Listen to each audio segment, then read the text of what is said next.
Kain tayo, siupaw asado na may itlog, no? Talagang malalasahan nyo talaga ang lasang Pilipinas na siupaw, everyone. And it's very special, no?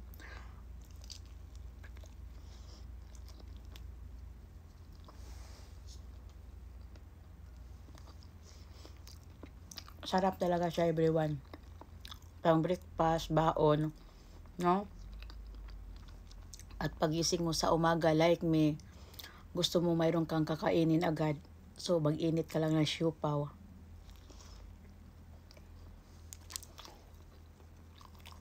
At saka, marami siyang laman sa loob, no? May itlog. Talagang, alam niyo yung lasa na kumakain ka sa social na Chinese restaurant na siupaw. Ganito kasarap. Kaya, subukan yung tikman ang aking siupaw. 500 yen lang, isang pack, dalawa na. At meron akong ensaymada na puno-puno ng pagmamahal at cheese, no? Lahat naman talaga ng gawa ko galing diyan sa puso ko, kaya masarap talaga, everyone, no?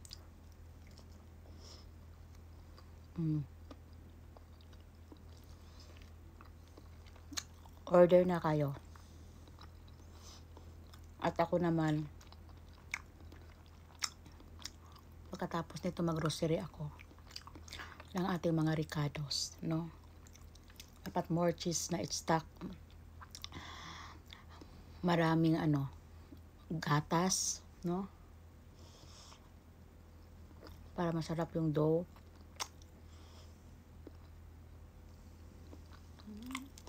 Sarap talaga. Isang customer ko nagsasabi talaga, Red, ang sarap ng siupaw mo, Red. Naalala ko yung sa lugar namin, doon sa Iloilo, na pinaka-famous doon na siupaw, na masarap na siupaw doon. Talagang, naalala ko talaga sa siupaw mo, ang sarap ng siupaw mo, no? Kaya, order na kayo. Maganda to pang baonin niyo.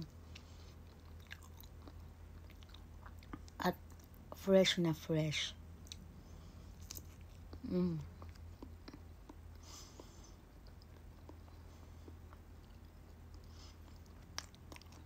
I love it.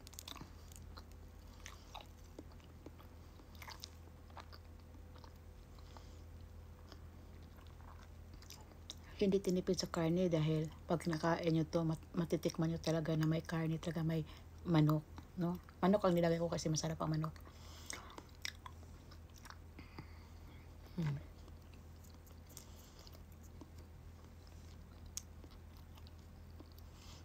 Mag-request lang kayo.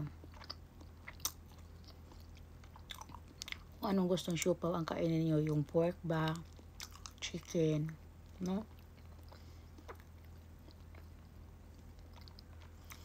Dahil sa tingin ko, masarap din yung adobong baboy. Ilagay sa, tapos lagyan ng itlog, of course, para mas masarap.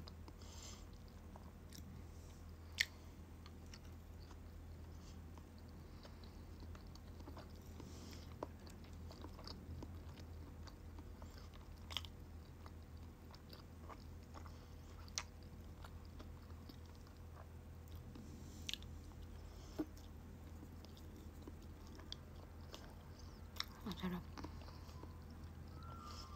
Order na kayo. Baboy.